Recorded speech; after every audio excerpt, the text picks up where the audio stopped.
ಪರಮೇಶ್ವರ ವಾಗ್ದೇವಿ ಪರಮಾತ್ಮನ ಪಾದಕ್ಕೆ ನಮಸ್ಕಾರವನ್ನ ಮಾಡ್ತಾ ಗುರು ಹಿರಿಯರನ್ನ ಆರಾಧ್ಯ ದೇವರನ್ನ ಮನಸ್ಸಲ್ಲಿ ಸ್ಮರಣೆಯನ್ನ ಮಾಡ್ತಾ ಇವತ್ತಿನ ತರಗತಿಯನ್ನ ಪ್ರಾರಂಭ ಮಾಡೋಣ. ನಿನ್ನೆಯಿಂದ ನಾವು ಕಥಾಭಾಗದಲ್ಲಿ, ಕಥಾಭಾಗ ಅಂದ್ರೆ ಭಗವದ್ಗೀತೆಯ ಮುನ್ನೋಟ ಹಿನ್ನೋಟ ಅಂತ ಇರುತ್ತೆ. ಅಂದ್ರೆ ಯುದ್ಧ ಆಗ್ಬೇಕು ಅಂದ್ರೆ ಏನೆಲ್ಲ ಆಯ್ತು, ಅಲ್ಲಿ ಯಾವ ವಿಚಾರಗಳಲ್ಲಿ ಉಳ್ಕೊಂಡಿತ್ತು, ನಾವು ಅದನ್ನ ಯಾವ ರೀತಿ ತಗೋಬೇಕು. ನೋಡಿ, ಮಾತು ಅನ್ನೋದು ಮನುಷ್ಯನಿಗೆ ಬಹಳ ಇಂಪಾರ್ಟೆಂಟ್. ನಾವು ಮಾತಾಡ್ತೀವಿ ಗುರುಗಳೇ, ತುಂಬಾ ಮಾತಾಡ್ತೀವಿ. ಮಗು ಹತ್ರ ಒಂಥರ ಮಾತಾಡ್ತೀವಿ, ದೊಡ್ಡವ್ರ ಹತ್ರ ಒಂಥರ ಮಾತಾಡ್ತೀವಿ, ವಯಸ್ಸಾದವ್ರ ಹತ್ರ ಒಂಥರ ಮಾತಾಡ್ತೀವಿ, ಸ್ನೇಹಿತರ ಜೊತೆ ಒಂಥರ ಮಾತಾಡ್ತೀವಿ. ಮಾತು ಅಂದ್ರನೆ ಹಾಗೆ, ಅದು ಭಗವಂತ ಕೊಟ್ಟಿರೋ ವರ. ನಿಮ್ಗೆ ನಾನು ಸದಾಕಾಲ ಹೇಳ್ತಾ ಇರ್ತೀನಿ, ನೋಡಿ, ಭಗವಂತ ಪ್ರತಿಯೊಬ್ಬರಿಗೂ ವರ ಕೊಟ್ಟಿದ್ದಾನೆ, ಅದು ಮಾತು. ಅದನ್ನ ಬಳಸೋ ವಿಧಾನವನ್ನ ಕಲೀರಿ. ಒಂದು ವರ್ಷದ ಮಗು ಹತ್ರ ಹೋಗಿ ಚಾಕ್ಲೇಟ್ ಆಸೆ ತೋರ್ಸುದ್ರೆ ಅದು ನಿಮ್ಗೆ ಬಂದ್ಬಿಡುತ್ತೆ ನಿಮ್ಮ ಹತ್ರ.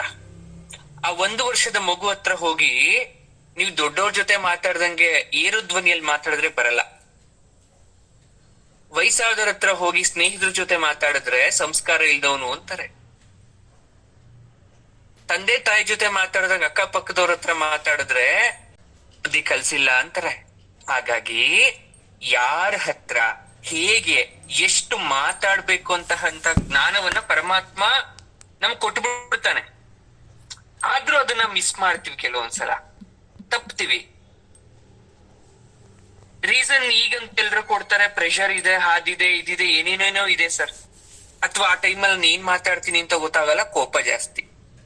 ತುಂಬಾ ಬ್ಯಾಡ್ ಆನ್ಸರ್ ಅದು. ಕೆಟ್ಟ ಆನ್ಸರ್ ಅಂದ್ರೆ ಕೋಪ ಇದೆ ಸರ್ ಅಂತ ಹೇಳದ್ ನನಗೆ. ಕೋಪ ನಮ್ಮೊಳಗಡೆ ಇರ್ಬೇಕು, ಪ್ರಪಂಚಕ್ಕೆ ಗೊತ್ತಾಗೋ ತರ ಇದ್ರೆ ಅದನ್ನ ಕೋಪ ಅನ್ನಲ್ಲ. ಕೋಪ ನನ್ನೊಳಗಡೆ ಯಾಕಿರ್ಬೇಕು ಅಂದ್ರೆ, ಹೊರಗಡೆ ಬಿಟ್ಟಾಗ ವ್ಯಕ್ತಿತ್ವನೂ ಹಾಳಾಗುತ್ತೆ, ವ್ಯಕ್ತಿನೂ ಹಾಳಾಗ್ತಾನೆ. ಒಳಗಡೆ ಇಟ್ಕೊಂಡ್ರೆ ದೇಹವನ್ನ ಸುಡುತ್ತೆ, ಮನಸ್ಸಲ್ಲಿ ಕಿಚ್ಚು ಹುಟ್ಟಾಕತ್ತೆ, ದ್ವೇಷ ಹುಟ್ಟಾಕತ್ತೆ. ನೋಡುದ್ರಲ್ಲ ನಿನ್ನೆನೆ. ಈಗ ನೀವು ಒಳ್ಳೆಯವರು ಒಂದ್ ಮಾತ್ರಕ್ಕೆ ನಾನು ನಿನ್ ಪರವಾಗಿ ನಿಂತ್ಕೋಬೇಕು ಅಂತ ಏನಲ್ಲ. ನನ್ಗೆ ಯಾರೋ ಒಬ್ಬ ವ್ಯಕ್ತಿ ಇಷ್ಟ ಆಗಿರ್ತಾನೆ, ಅವನ್ ಪರ ನಾನು ನಿಲ್ತೀನಿ. ಬಲರಾಮ ದಡ್ಡ ಅಲ್ಲ, ವಯಸ್ಸಲ್ಲಿ ಹಿರಿಯ, ಸಾಕಷ್ಟು ಶಕ್ತಿವಂತ, ದೈವಾಂಶ ಸಂಭೂತ ಕೂಡ. ಆದ್ರೂ ಅವನ್ಗೇನೋ ಕೌರವರು ಅಂದ್ರೆ ಬಹಳ ಪ್ರೀತಿ, ಬಿಟ್ಕೊಡಕ್ ತಯಾರೇ ಇರ್ಲಿಲ್ಲ. ಅವನ್ ವಾದನೆ ಬೇರೆ ಆಗಿತ್ತು. ಆದ್ರೆ ಕೃಷ್ಣ ಅವನ್ ಯಾವತ್ತು ನ್ಯಾಯದ ಪರ ಅಲ್ವಾ, ಅವನ್ ನ್ಯಾಯ ಹೇಳ್ದ, ಆಯ್ತು. ಈಗ ಕೌರವರ ಪಾಳೆಯದಲ್ಲಿ ಏನಾಗ್ತಾ ಇದೆ ಅದನ್ನ ನೋಡುವಂತ ಸಮಯ ಇವತ್ತು. ಈಗ ನಿಮ್ಗೆಲ್ಲರ ಕಣ್ಮುಂದೆ ಕೌರವರ ಪಾಳೆಯ.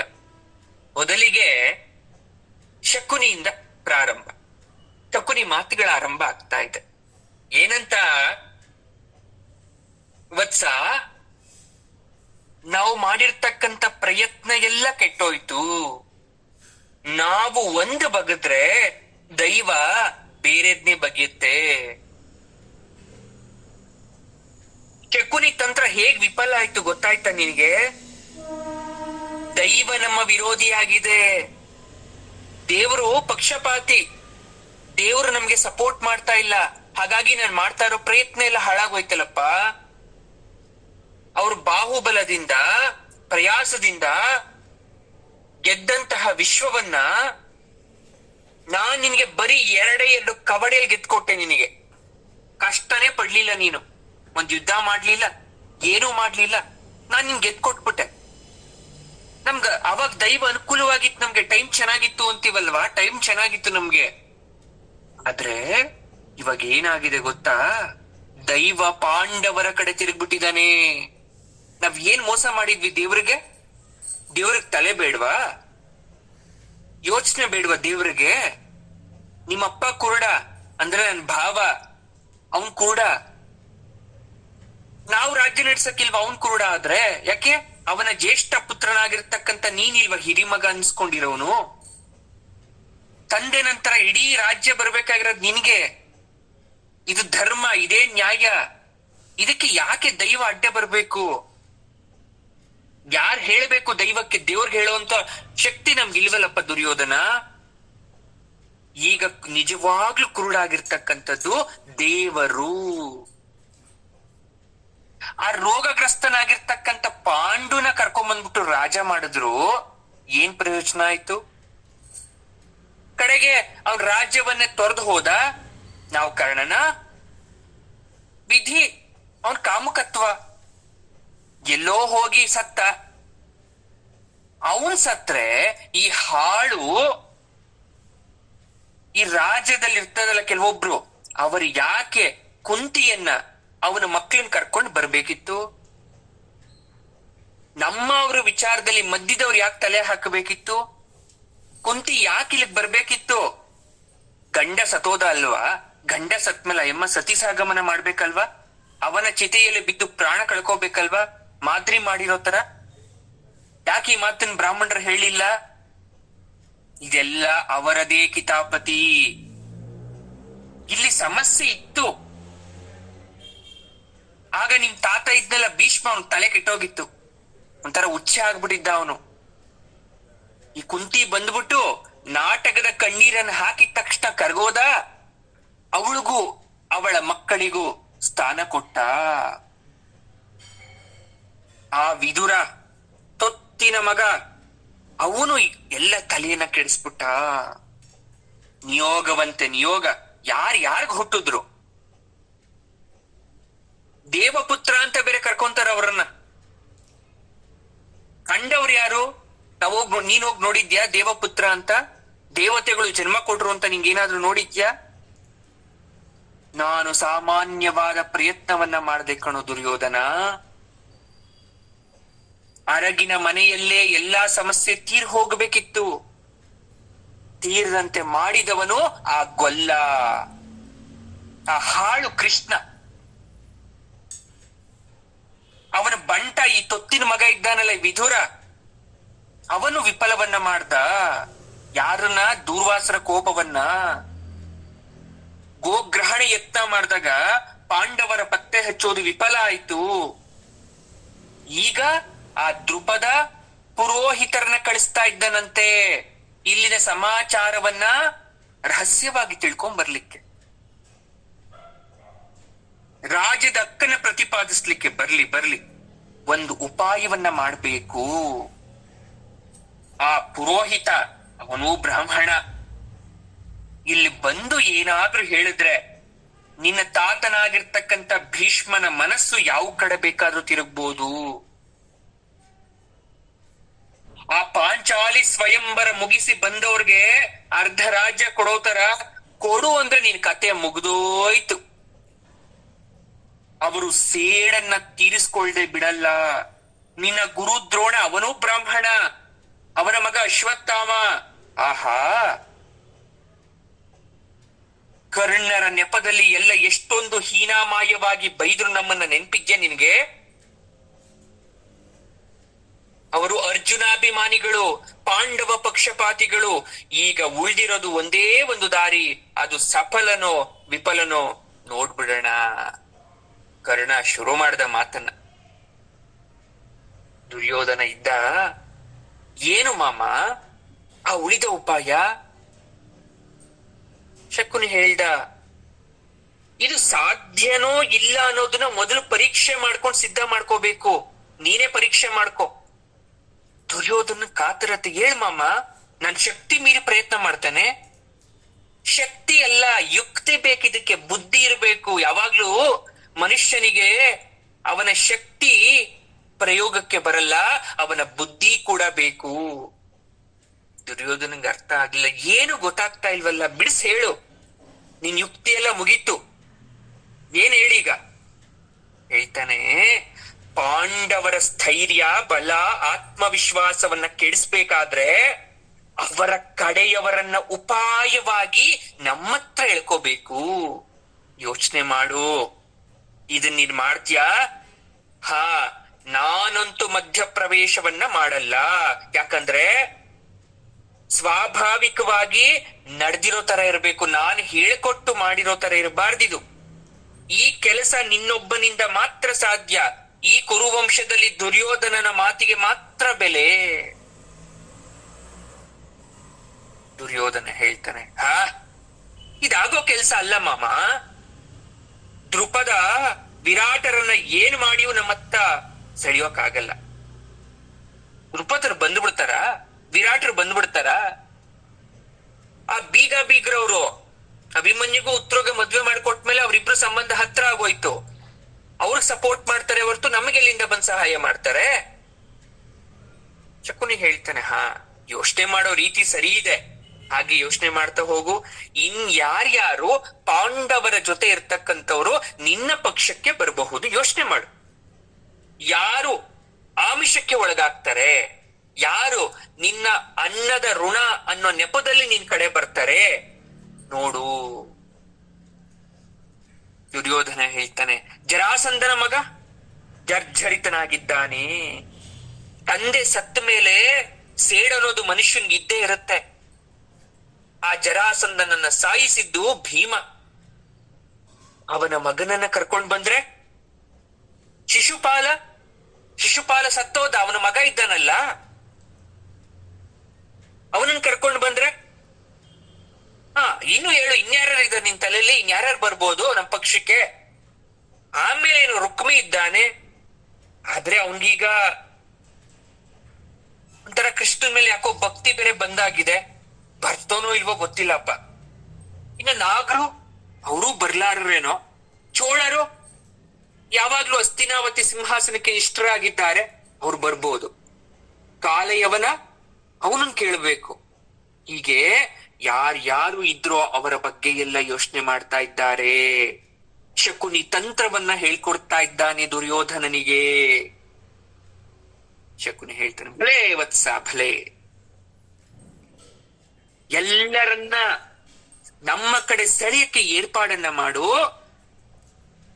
ಯಾರಿಗೆಲ್ಲ ಶ್ರೀಕೃಷ್ಣನ ದ್ವೇಷ ಇದೆ, ಯಾರಿಗೆಲ್ಲ ಪಾಂಡವರ ದ್ವೇಷ ಇದೆ, ಅವರೆಲ್ಲ ನಮ್ಮ ಪಕ್ಷ ಬಂದೇ ಬರ್ತಾರೆ. ಆಗ ದುರ್ಯೋಧನನ್ಗೇನೋ ನೆನಪಾಗೋಯ್ತು. ಇನ್ನೊಬ್ಬ ಮಹಾವೀರ, ಅವನನ್ನ ಇತ್ತ ಸೆಳೆದರೆ ಶತ್ರುಗಳ ಅರ್ಧ ಶಕ್ತಿ ನಮ್ಮ ಕಡೆ ಬಂದ ಹಾಗೆ. ಆದ್ರೆ ಅದು ಸಾಧ್ಯ ಆಗುತ್ತೋ ಇಲ್ವೋ ಗೊತ್ತಿಲ್ಲ. ಯಾರದು? ಶಕುನಿ ಕೇಳಿ, ಯಾರದು? ಯಾರು ಗೊತ್ತಾ? ಶಲ್ಯ ಮಹಾರಾಜ, ಪಾಂಡವರ ಸೋದರ ಮಾವ, ಗದಾಯುದ್ಧದಲ್ಲಿ ವೀರ. ಅವನು ಈ ಕಡೆ ಬರೋದು ಅನುಮಾನ, ಯಾಕಂದ್ರೆ ರಕ್ತ ಸಂಬಂಧಿ ಪಾಂಡವರಿಗೆ. ಸೋದರ ಅಳಿಯಂದಿರನ್ನ ಬಿಟ್ಬಿಟ್ಟು ನಮ್ ಕಡೆ ಬಂದ್ರೆ ಅವ್ರಿಗೆಲ್ಲ ಉಪಯೋಗ ಇದೆ. ಶಕುನಿ ಅಂದ್ರೆ ಕೇಳಬೇಕಾ? ಉಪಾಯವನ್ನ ಹುಡುಕಿಟ್ಟಿರ್ತಾನೆ.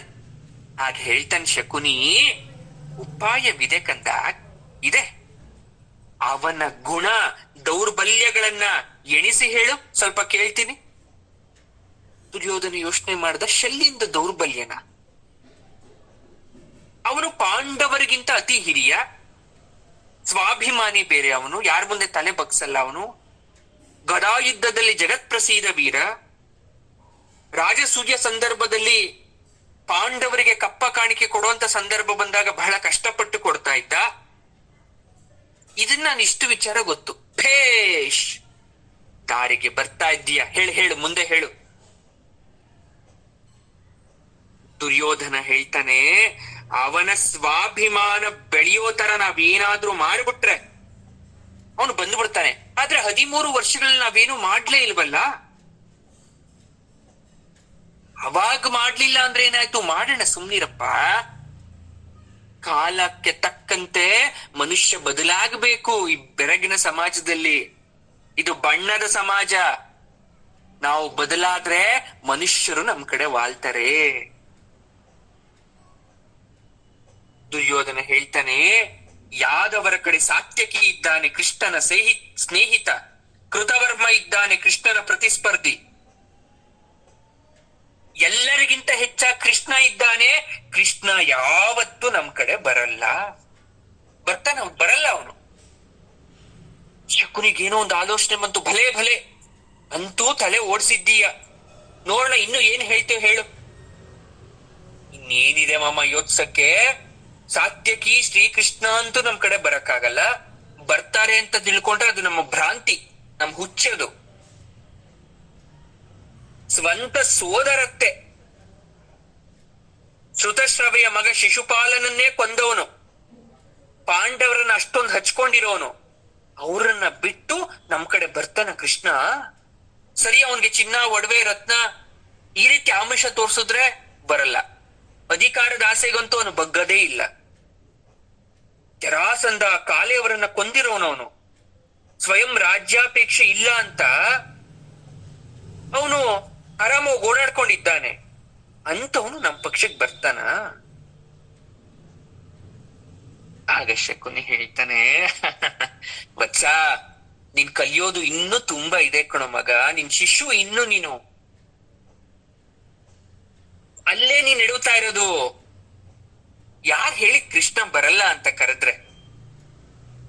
ನಮ್ಮ ಕಡೆ ಶ್ರೀಕೃಷ್ಣ, ಸಾತ್ಯಕಿ, ಕೃತವರ್ಮ, ಶಲ್ಯ ಮಹಾರಾಜ ಇವರೆಲ್ಲರೂ ಬರೋ ತರ ಮಾಡುವಂತ ಉಪಾಯ ಇದೆ. ನೀನ್ ದಡ್ಡ ನೀನು. ಅದಕ್ಕೆ ನಮ್ ತಂತ್ರ ವಿಫಲ ಆಗ್ತಾ ಇರೋದು. ಮಾಡಿರ್ತಕ್ಕಂಥ ಎಲ್ಲ ಪ್ಲಾನ್ಸ್ ಎಲ್ಲ ಯಾಕೆ ಫೇಲ್ಯೂರ್ ಆಗ್ತಾ ಇದೆ, ತಂತ್ರ ವಿಫಲ ಆಗ್ತಾ ಇದೆ ಅಂದ್ರೆ ನೀನ್ ದಡ್ಡ. ಒಂದೊಂದಾಗಿ ಹೇಳ್ತಾ ಬರ್ತೀನಿ, ಯೋಚನೆ ಮಾಡು, ಕೇಳಿಸ್ಕೋ ಸರಿಯಾಗಿ. ಮೊದಲನೇದಾಗಿ ಯುದ್ಧ ಅನಿವಾರ್ಯ. ಅವ್ರು ಯುದ್ಧ ಮಾಡೇ ಮಾಡ್ತಾರೆ, ಯಾಕಂದ್ರೆ ರಾಜ್ಯ ಬೇಕು. ನೀನಂತೂ ಕೊಡಲ್ಲ ಅಂದ್ಬಿಟ್ಟೆ. ಯುದ್ಧ ಮಾಡೇ ಮಾಡ್ತಾರೆ. ಪಾಂಡವರು ಶಾಂತಿ ಸಂಧಾನದ ನಾಟಕವನ್ನ ಕೊನೆ ಬಾರಿ ಆಡಕ್ ಪ್ರಯತ್ನ ಪಟ್ಟೇ ಪಡ್ತಾರೆ. ನೋಡ್ತಾ ಇರಬೇಕಾದ್ರೆ ಅವ್ರ ಈ ಯೋಚನೆ ಆಲ್ರೆಡಿ ಮಾಡು ಕೂಡ ಆಗಿದೆ ನಮ್ಮ ಗೂಢಾಚಾರಿಕೆ ಪ್ರಕಾರ. ಈ ಕಡೆ ಸೈನ್ಯ ಜಮಾವಣೆಯನ್ನ ಮಾಡ್ತಾ ಇದ್ದಾರೆ. ಯಾಕೆಂದ್ರೆ ನಾವು ಒಪ್ಪಲ್ಲ ಅನ್ನೋ ಸತ್ಯ ಅವ್ರಿಗೆ ಗೊತ್ತು. ಸಕಾಲದಲ್ಲಿ ಒಂದು ಸಂಧಾನ ನಾಟಕ ಇರ್ಲಿ ಅಂದ್ಬಿಟ್ಟು ಮಾಡ್ತಾ ಇದ್ದಾರೆ. ನಾವು ಅದನ್ನ ಮಾಡೋಣ, ಯುದ್ಧ ತಂತ್ರಗಳನ್ನ ನಿಶ್ಚಯಿಸ್ಕೊಳ್ಳೋಣ. ಅದಕ್ಕೆ ಒಂದು ಉಪಾಯವನ್ನ ಹೇಳ್ತೀನಿ, ಕೇಳಿಸ್ಕೋ. ಅವರಿಗಿಂತ ಮೊದಲು ನೀನು ದ್ವಾರಕೆಗೆ ಶ್ರೀಕೃಷ್ಣನ ಭೇಟಿಗೆ ಹೊರಡು. ಯಾವಾಗ ಶಕುನಿ ಈ ಮಾತನ್ನ ಹೇಳ್ತಾನೆ, ಹೋಗಿ ಕೃಷ್ಣನ ಭೇಟಿಯಾಗುವಂತ ದುರ್ಯೋಧನ ಬೆಚ್ಚ ಬೀಳ್ತಾನೆ. ಭಯ ಆಗುತ್ತೆ. ಸಿಂಹದ ಗುಹೆ, ಆ ಸಿಂಹದ ಗುಹೆಗೆ ನೀವು ಕುರಿ, ಆಡು, ಜಿಂಕೆ ಪ್ರವೇಶ ಆದ್ರೆ ಯಾವ ರೀತಿ ಗಡಗಡ ಅಂತ ನಡುಗುತ್ತೆ, ಹಾಗೆ ದುರ್ಯೋಧನನಿಗೆ ನಡುಕ. ಶಕುನಿ ಹೇಳ್ತಾನೆ, ನೀನೇನಾದ್ರೂ ಭಯಗ್ರಸ್ತ ಹೇಳಿ ಅಂತ ನೀನ್ ನಿಂತ್ಕೊಂಡ್ಬಿಟ್ರೆ, ಹೋಗಲ್ಲ ಅಂತ ನೀನೇನಾದ್ರೂ ಹೇಳಿದ್ರೆ ನೀನ್ ಯುದ್ಧದಲ್ಲಿ ಗೆಲ್ಲಲ್ಲ. ಅವನು ಧರ್ಮ ಧರ್ಮ ಅಂತಾನೆ. ನೀನು ಪಾಶದಿಂದ ಅವನನ್ನ ಬಿಗಿದು ಸಹಾಯವನ್ನ ಯಾಚಿಸು. ಅವನು ಒಳ್ಳೆ ಅನ್ನಲ್ಲ, ಯಾವತ್ತು ಬೇಡ ಇಲ್ಲ ಅನ್ನಲ್ಲ. ಅವನು ಒಂದೇ ಒಂದು ಸಲ ಅವನ ಆಯ್ತು ಅಂದ್ರೆ ಮುಗಿದೋಯ್ತು, ನಮ್ಮ ಕೆಲ್ಸ ಆದಾಗೆ. ಇಡೀ ಪಾಂಡವರ ಸೇನೆ ತಲ್ಲಣ ಆಗಿಬಿಡುತ್ತೆ ಕೃಷ್ಣ ನಮ್ ಜೊತೆ ಇದ್ದಾನೆ ಅಂದ್ರೆ. ಹೇಳ್ಕೊಟ್ಟ ಶಕುನಿ. ನೋಡಿ, ಒಂದು ಮನೆ ಹಾಳು ಮಾಡ್ಬೇಕು ಅಂದ್ರೆ ಅಥವಾ ಒಂದು ವಂಶವನ್ನ ನಿರ್ನಾಮ ಮಾಡ್ಬೇಕು ಅಂದ್ರೆ ಪಣ ತೊಟ್ಟಿ ನಿಂತು ಬಿಟ್ರೆ ಅವರ ಜೊತೆಯೇ ಇದ್ದು ಸಾಧ್ಯವಾದಷ್ಟು ಮಟ್ಟಿಗೆ ಎಲ್ಲವನ್ನ ಹೇಳ್ಕೊಟ್ಟು ಹೇಗ್ ಬೇಕಾದ್ರೂ ಮಾಡ್ಬಿಡ್ಬೋದು. ಇಡೀ ವಂಶವನ್ನ ನಿರ್ನಾಮ ಮಾಡಬಹುದು. ನೋಡಿ, ಸೇಡು ಅಂತಕ್ಕಂಥದ್ದು ಮನುಷ್ಯನ ಯಾವ ಮಟ್ಟಿಗೆ ತಗೊಂಡು ಹೋಗುತ್ತೆ. ಆ ಸೇಡಿನ ಜ್ವಾಲೆ ನನ್ನನ್ನ ಸುಡುತ್ತೆ ಅಂತಕ್ಕಂಥದ್ದು ಶಕುನಿಗೆ ಗೊತ್ತಿತ್ತು.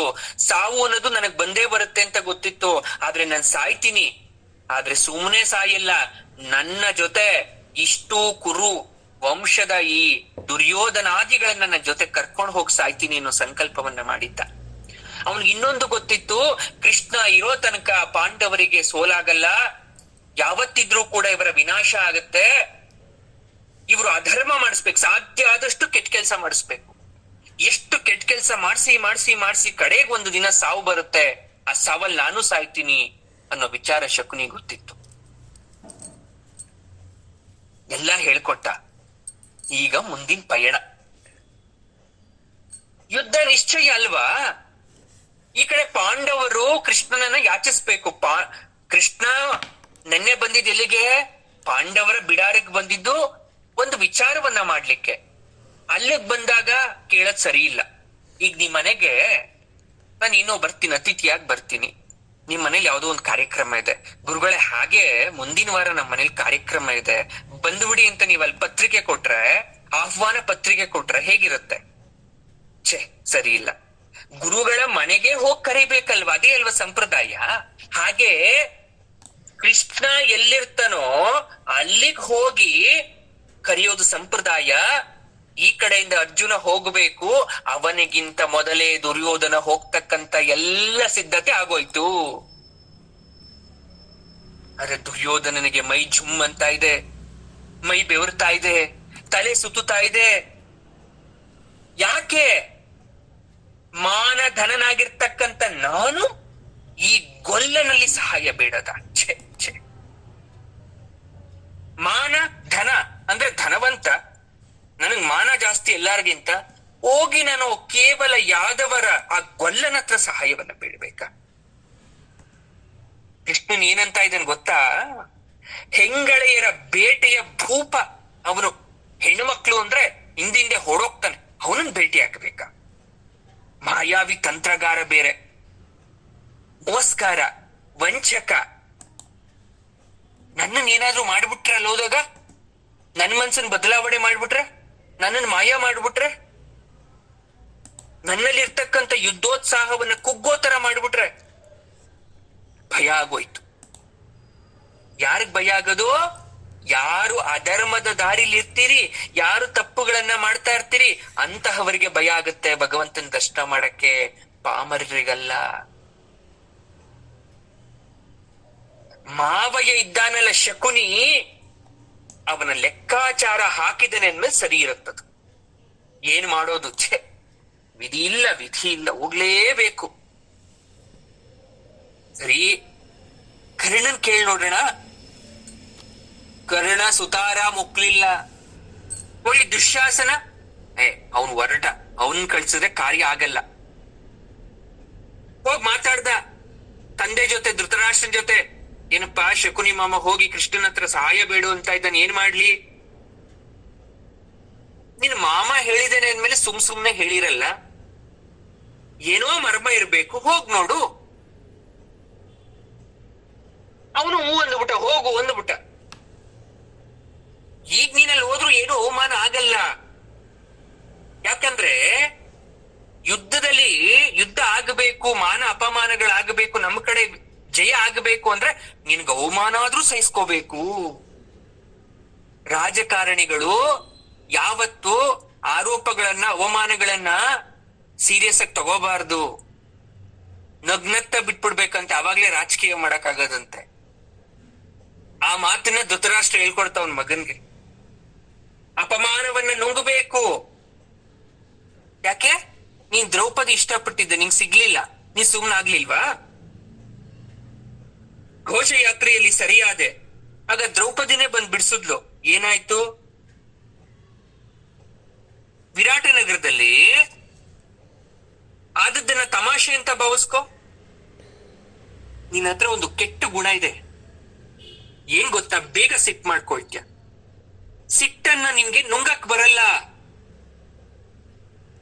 ನೀನು ನಗೋದನ್ನ, ನೀ ಕುರುಡು ಕಣ್ಗಳಂತೂ ನಾನು ನೋಡ್ಲೇ ಇಲ್ಲ. ನೀನ್ ಹುಟ್ಟದಾಗಿಂದ ನಕ್ಕಿರೋದೇ ನೋಡ್ಲಿಲ್ಲ ನಾನು. ಕಾಲ ಕಾಯುತ್ತ ಕೆಲಸ ಸಾಧಿಸಬೇಕು. ನಿನಗಲ್ಲಿ ಹೋಗೋದು ಯಾರಿಗೂ ಇಷ್ಟ ಇಲ್ವೋ ಅವ್ರನ್ನ ಬಿಟ್ಟು ಒಬ್ಬನೇ ಹೋಗಿ ಕೆಲಸ ಸಾಧಿಸ್ಕೊಂಡು ಬಾ ಅಂತ ಮಗನಿಗೆ ಬುದ್ಧಿವಾದವನ್ನ ಹೇಳ್ದ ಧೃತರಾಷ್ಟ್ರ. ದುರ್ಯೋಧನಂಗೆ ಈ ಕಡೆ ತಂದೆ ಮಾತು, ಈ ಕಡೆ ಶಕುನಿಯ ಮಾತು ಕಟ್ ಹಾಕಬಿಡ್ತು. ಮರುದಿನ ಹೊರಡ್ತಾನೆ. ಮುಂದೇನಾಗ್ತಾ ಇದೆ ಇಲ್ಲಿ? ಈ ಕಡೆ ಪಾಂಡವರ ಪಾಳ್ಯದಲ್ಲಿ ಮಾತಾಡ್ತಾ ಇದ್ದಾರೆ. ಯುಧಿಷ್ಠಿರ ಹೇಳ್ತಾನೆ, ನಾವು ಅನುಭವಿಸಿದಂತ ಎಲ್ಲ ಕಷ್ಟಗಳಿಗೆ ಕಾರಣ ನಾವು ಶ್ರೀಕೃಷ್ಣನನ್ನ ಮರೆತದ್ದು. ತಮ್ಮ ಅರ್ಜುನ, ಈಗ ಸಮಾಚಾರ ಬಂದಿದೆ, ಯುದ್ಧಕ್ಕೆ ದುರ್ಯೋಧನ ಕುರುಕ್ಷೇತ್ರವನ್ನ ಹಾರಿಸಿದ್ದಾನಂತೆ. ಕುರುಕ್ಷೇತ್ರದಲ್ಲಿ ಯುದ್ಧ ಮಾಡ್ಬೇಕಂತೆ. ಏನು ಕುರುಕ್ಷೇತ್ರ? ಪಂಚ ನದಿಗಳ ಉತ್ತರ ದಡದಲ್ಲಿದೆ. ಅವರ ಸೇನೆ ಬಂದು ಜಮಾ ಆಗ್ತಾ ಇದೆ ಕುರುಕ್ಷೇತ್ರದಲ್ಲಿ. ಅಂದ್ರೆ ಅತಿ ಎತ್ತರದ ಜಾಗ ಹಿಡ್ಕೊಂಡಿದ್ದಾರೆ. ನಾವು ಅವರಿಗಿಂತ ಹಿಂದೆ ಹೋದ್ರೆ ಇಳಿಜಾರಿನಲ್ಲಿ ಸೇನೆ ಸೇರಿಸ್ಬೇಕು. ಸ್ವಲ್ಪ ಮುಂಚೆ ನಾವೇನಾದ್ರೂ ನಿರ್ಧಾರ ಮಾಡಿದ್ರೆ ನಾವು ಹೋಗ ಸ್ಥಳ ತಗೋಬೋದಿತ್ತು. ಇರ್ಲಿ, ಈಗ ಇತ್ತಲು ಅತ್ತಲು ಅಂತ ಮನಸ್ಸು ಮಾಡಬಾರ್ದು. ನಾವು ಲಾಭ ನಷ್ಟ ಲೆಕ್ಕಾಚಾರ ಹಾಕಬಾರದು. ನಮ್ಮ ಎದುರುಗಡೆ ಇರ್ತಕ್ಕಂಥ ಶತ್ರು ನಮ್ಮನ್ನ ತುಳಿತಾ ಇದ್ದಾನೆ ಎಂದಾಗ ನಾವು ಕೂಡ ನೇರವಾಗಿ ಹೋಗಿ ಅಥವಾ ಹಿಂಬದಿಯಿಂದ ಹೋಗಿ ಯುದ್ಧ ಮಾಡೋದಕ್ಕಿಂತ ಅವರು ಏನ್ ಮಾಡ್ತಾರೆ ಆಮೇಲೆ ಕಾದ್ಬಿಟ್ಟು ಮಾಡ್ಬೇಕಂತೆ. ಅದನ್ನ ಕಾದು ನೋಡುವ ಆಟ ಅಂತಾರೆ. ಅದನ್ನ ಪಾಂಡವರು ಮಾಡಬೇಕು ಅನ್ಕೊಂಡ್ರು. ಅಧಿಕಾರ ಕಳ್ಕೊಂಡು ಕಾಡಿಗೆ ಸೇರಿ ಅಧಿಕಾರ ಬರುತ್ತೋ ಇಲ್ವೋ ಅನ್ನೋ ಲೆಕ್ಕಾಚಾರ ಹಾಕೊಂಡ್ ಕೂತಿದ್ವಿ. ಈಗ ಗೆದ್ರು ರಾಜ್ಯ ಉಳಿಸ್ಕೊಂತೀವಿ, ಸೋತ್ರ ಮತ್ತೊಂದ್ ಕಡೆ ಹೋಗ್ತೀವಿ. ಯಾಕೆ ಬೇಕು ಅಳುಕು, ಸಂಶಯ, ಸ್ವಾರ್ಥ ಇಲ್ಲ? ರಕ್ತ ಸಂಬಂಧಿಗಳೇ ಇವತ್ತು ತೊಡೆ ತಟ್ಟಿ ನಿಂತಿದ್ದಾರೆ. ನೀನು ದ್ವಾರಕೆಗೆ ಹೋಗಿ ಕೃಷ್ಣನನ್ನ ಭೇಟಿಯಾಗುವ. ಇಡೀ ಪ್ರಪಂಚವೇ ನಮ್ ಕೈ ಬಿಟ್ಬಿಟ್ರು, ಅವನೊಬ್ಬ ಕೈ ಬಿಡದ ಬಂಧು ಇದ್ದೇ ಇದ್ದಾನೆ. ಅವನನ್ನ ಯಾಚಿಸು ಸಹಾಯಕ್ಕಾಗಿ. ನಕುಲ, ಸಹದೇವ ದಕ್ಷಿಣ, ಉತ್ತರ, ಪೂರ್ವ ಭಾಗಗಳಿಗೆ ಹೋಗ್ಲಿ. ಭೀಷ್ಮ, ದ್ರೋಣರ, ಕೃಪಾಚಾರ್ಯರನ್ನ ಮಾತಾಡ್ಸ್ಕೊಂಡ್ ಬರ್ಲಿ. ಹೇಗಿದ್ರು ಅವರು ನಮ್ ಕಡೆ ಬರಲ್ಲ, ಆದ್ರೂ ಕೂಡ ಕಡೆಯ ಬಾರಿ ಹೋಗಿ ಸಹಾಯವನ್ನ ಕೇಳೋಣ. ನಾಳೆ ಯಾರು ಕೂಡ ನಮ್ಮ ಹತ್ರ ಬಂದು ಮಾತಾಡಬಾರ್ದು, ನೀವು ಒಂದಿನೂ ಬಂದು ನಮ್ಮ ಹತ್ರ ಕೇಳಲೇ ಇಲ್ವಲ್ಲ ಸಹಾಯಕ್ಕೋಸ್ಕರ ಅನ್ನೋ ಮಾತು ಮುಂದೆ ಬರಬಾರ್ದು ನಮ್ಮ ಹತ್ರ. ಹಾಗಾಗಿ ನೀನು ಮೊದಲು ದ್ವಾರಕೆಗೆ ಹೋಗಿ ಬಾ. ಯುಧಿಷ್ಠಿರ ಅರ್ಜುನನಿಗೆ ಆಜ್ಞೆಯನ್ನ ಮಾಡ್ದ. ಕಾಂಪಿಲ್ಯ ದೃಪದ ರಾಜಧಾನಿ ಇದ್ದುದರಲ್ಲಿ ದ್ವಾರಕೆಗೆ ಅತ್ಯಂತ ಹತ್ತಿರವಾದ ನಗರ. ಈ ಹಸ್ತಿನಾವತಿಯಿಂದ ದ್ವಾರಕೆ ಸ್ವಲ್ಪ ದೂರ ಆಗ್ತಾ ಇತ್ತು, ಕಾಂಪಿಲ್ಯದಿಂದ ಹತ್ರ ಆಗ್ತಾ ಇತ್ತು. ದುರ್ಯೋಧನನಿಗೆ ಇಷ್ಟ ಇಲ್ಲ. ಆದ್ರೂ ಕೆಲವು ಪರಿವಾರ ಜೊತೆ ರಥ ಹತ್ತಿ 3 ಹಗಲು ರಾತ್ರಿ ಪ್ರಯಾಣವನ್ನ ಮಾಡಿ ದ್ವಾರಕೆಗೆ ಹೋಗಿ ಸೇರ್ಕೊಂಡ. 3 ಹಗಲು 3 ರಾತ್ರಿ. ಸಮುದ್ರ ಮಧ್ಯದ ವಿಶಾಲವಾದ ದ್ವೀಪ ದ್ವಾರಕಾ ಪಟ್ಟಣ. ಸುತ್ತ ಸಮುದ್ರ ಇದೆ, ಮಧ್ಯ ಬಹಳ ಸುಂದರವಾಗಿದೆ ದ್ವಾರಕೆ. ಎಲ್ಲೆಲ್ಲೂ ಗೋಪುರದ ಮಾಳಿಗೆ. ನೋಡಿ ದ್ವಾರಕೆ ಹೇಗಿದೆ, ಎಲ್ಲೆಲ್ಲೂ ಗೋಪುರದ ಮಾಳಿಗೆ. ಶ್ರೀಕೃಷ್ಣ ಅಷ್ಟ ಭಾರ್ಯರಿಗೋಸ್ಕರ 8 ಜನ ಪತ್ನಿಯರಿಗಾಗಿ ಸುಂದರ ಭವನಗಳನ್ನ ನಿರ್ಮಾಣ ಮಾಡಿದ್ದಾನೆ. ಕೃಷ್ಣನ ಮಕ್ಕಳು, ಅವರ ಪರಿವಾರದವರು, ಯಾದವರು ಯಾರ ಶತ್ರು ಕಾಟ ಇಲ್ಲದೆ ಸದಾ ನೆಮ್ಮದಿಯಾಗಿ ಬಾಳ್ತಾ ಇದ್ದಾರೆ. ಅದ್ಭುತವಾದ ನಗರ. ದುರ್ಯೋಧನ ಬಂದ, ನೋಡ್ಬಿಟ್ಟು ಹೊಟ್ಟೆ ಉರಿಯವನಿಗೆ ಹೇಳ್ತಾ ಇದ್ದಾನೆ, ಇವನನ್ನ ದೇವರು ಅಂತ ಭಾವಿಸ್ತಕ್ಕಂಥವ್ರು ಮೂಡ್ರು. ಅದು ನಿಜವೋ ಅಥವಾ ಅವನ ಮಾಯಾವಿಯೋ ಯಾರಿಗ್ ಗೊತ್ತು. ಅದ್ ಸರಿ, ಪ್ರತಿ ಸಲ ಈ ಗೊಲ್ಲ ಯಾರದ್ ಮೇಲಾದ್ರೂ ಯುದ್ಧಕ್ಕೆ ಹೋದಾಗ ಅವನಿಗೆ ವಿಜಯ ಆಗುತ್ತಲ್ಲ. ವಿಜಯಲಕ್ಷ್ಮಿ ಏನಾದ್ರೂ ಕೃಷ್ಣನ ಕಿಸೆಯಲ್ಲಿದ್ದಾಳ? ಕೃಷ್ಣನ ಹತ್ರನೇ ಕೂತ್ಕೋಬಿಟ್ಟಿದ್ದಾಳ ವಿಜಯಲಕ್ಷ್ಮಿ? ತಟಸ್ಥಳಾಗಿದ್ದಾಳ? ಅಥವಾ ಮಾಯ ಮಾಡಿ ಏನಾದ್ರೂ ಇಟ್ಕೊಂಡ್ಬಿಟ್ಟಿದ್ದಾನ? ಎಲ್ಲಿ ಗೊಲ್ಲ ತಾಟಸ್ಥ್ಯ ವಹಿಸಿದ್ದಾನೆ. ಪಾಪ ಆ ನರಕಾಸುರ ಏನ್ ಮಾಡಿದ್ದ? ಕಾಲಯವನ ಏನ್ ಮಾಡಿದ್ದ? ಜರಾಸಂಧ ಏನ್ ಮಾಡಿದ್ದ? ಎಲ್ರನ್ನು ಸಾಯಿಸ್ತಾ. ಯುಧಿಷ್ಠಿರನಿಗೆ ರಾಜ್ಯ ಬಂದ್ರೆಷ್ಟು ಬಿಟ್ರೆಷ್ಟು, ಇವನಿಗೆ ಏನ್ ಲಾಭ, ಏನ್ ನಷ್ಟ? ಅಣ್ಣ ತಮ್ಮಂದಿರಾಗಿರೋ ನಾವು ದಾಯಾದಿಗಳು, ನಾವು ಬದುಕ್ತಿವೋ ಸಾಯ್ತಿವೋ, ಯಾರ್ ಗೆಲ್ತಿವೋ ಸೋಲ್ತಿವೋ, ಇವನ್ ಯಾಕೆ ಮಧ್ಯ ಬರ್ಬೇಕು? ಇವನಿಗೇನ್ ಕೆಲ್ಸ? ಇವನ ಮನಸ್ಸೇ ಅರ್ಥ ಮಾಡ್ಕೊಳಕ್ ಆಗಲ್ವಲ್ಲ. ಆದ್ರೂ ಇದೇ ಮೊದಲ ನೇರ ಪರಸ್ಪರ ಭೇಟಿ. ಯಾವತ್ತು ಕೃಷ್ಣನ ಹತ್ರ ಹೋದವನಲ್ಲ ನಾನು. ಹೇಗ್ ಮಾತಾಡಿಸ್ತಾನೋ ನೋಡ್ತೀನಿ ಅವನು. ಇವನ ಅಣ್ಣನೇ ವಾಸಿ ಬಲರಾಮ. ಎಳೆದರೆ ಯಾವ ಕಡೆ ಬೇಕಾದ್ರೂ ಬಂದ್ಬಿಡ್ತಾನೆ. ಬೆಣ್ಣೆ ಹಂತ ಹೃದಯ. ಆದ್ರೆ ಇವನು ಬೆಣ್ಣೆ ಕಳ್ಳ. ಇವನ ಮನಸ್ಸೇ ಅರ್ಥ ಮಾಡ್ಕೊಳಕ್ಕಾಗಲ್ಲ. ಇರ್ಲಿ, ಒಳ್ಳೆ ಅವಕಾಶ, ಮಾತಾಡ್ಸಿ ನೋಡ್ಬಿಡ್ತೀನಿ ಏನಾಗುತ್ತೋ ಇವತ್ತು. ಏನು ಆಚಾರ್ಯ, ಯುದ್ಧವೇ ಹತ್ತಿರ ಬರದಂತಿದೆ. ಈ ನಿವಾರಿಸಲು ನಾನು ಎತ್ತ ಮಾಡಿದ್ದಾಯ್ತು. ನನಗೂ ವಯಸ್ಸಾಗೋಯ್ತು. ಬುದ್ಧಿ ಹೇಳಿದ್ರೆ ಕೇಳೋ ಸ್ಥಿತಿಯಲ್ಲಿಲ್ಲ. ಅವರಪ್ಪ ಕೂಡ ಈ ದುರುಳ ದ್ವಾರಕೆಗೆ ಹೋಗ್ತಾ ಇದ್ದಾನಂತೆ. ಕೃಷ್ಣನ ಮಾತನ್ನ ಕೇಳಿಸ್ಕೊಂಡ, ಬೈಸ್ಕೊಂಡ್ ಬರ್ತಾನ. ಒಬ್ನೇ ಯಾಕೆ ಹೋದ? ಭೀಷ್ಮ ಹೇಳಿದ್ರಂತ ಮಾತಿದು. ಪಿತಾಮಹ, ನಿಮ್ಮಂತೆ ನಾನೂ ಸಂಕಟದಲ್ಲಿದ್ದೇನೆ. ಪಿತಾಮಹರಾದಂತ ಭೀಷ್ಮ ದ್ರೋಣಾಚಾರ್ಯರ ಹತ್ರ ಮಾತಾಡ್ತಾ ಇದ್ದಾರೆ. ಅಲ್ಲ, ಪಾಂಡವರು ಅನ್ಯಾಯಕ್ಕೆ ಒಳಗಾದವರು. ಅದು ನಿಮಗೂ ಗೊತ್ತು, ನನಗೂ ಗೊತ್ತು.